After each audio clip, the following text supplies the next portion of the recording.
سلطان محمود غزنوی سے ایاز نے کہا سلطان یہ جو نورانی شکل والا بزرگ بیٹھا ہے اس نے میرے راز کو فاش کر دیا، اس نے میرے پردے کو ہٹا دیا، تو آج میں اس کا پردہ ہٹانا چاہتا ہوں۔ سلطان محمود غزنوی نے ایک مرتبہ اپنے گھر پہ دعوت کی اور اس دعوت میں چھوٹے بڑے جتنے بھی عالم اولیاء نیک بندے جو بھی تھے سلطان محمود غزنوی نے سب کو اس دعوت میں بلایا، اور جب تمام لوگ حاضر ہو گئے تو سلطان نے کہا کہ کیا آپ لوگوں کو پتا ہے کہ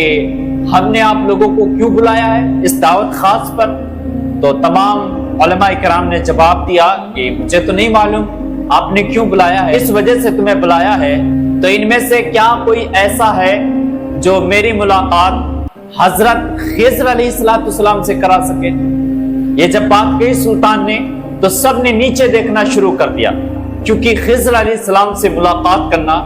یہ کوئی آسان کام تو نہیں تھا۔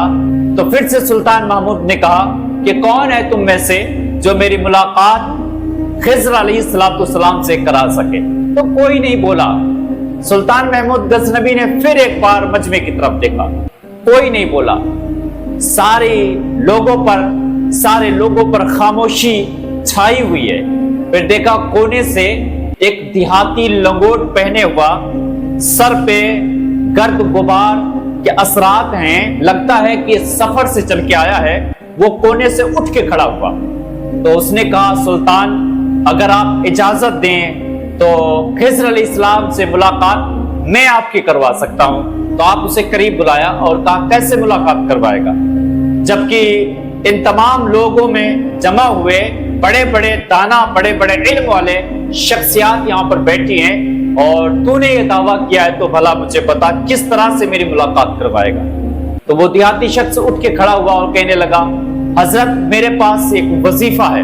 اگر آپ اجازت دیں تو میں وظیفہ کروں اور اس وظیفے کے ذریعے سے آپ کی ملاقات خضر علیہ السلام سے کروا سکتا ہوں، لیکن وہ 6 مہینے کا وظیفہ ہے، اس کے بعد آپ کی ملاقات ہو سکتی ہے۔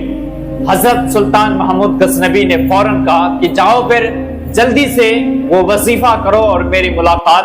خضر علیہ السلام سے کرواؤ۔ تو وہ دیہاتی شخص کہنے لگا کہ سلطان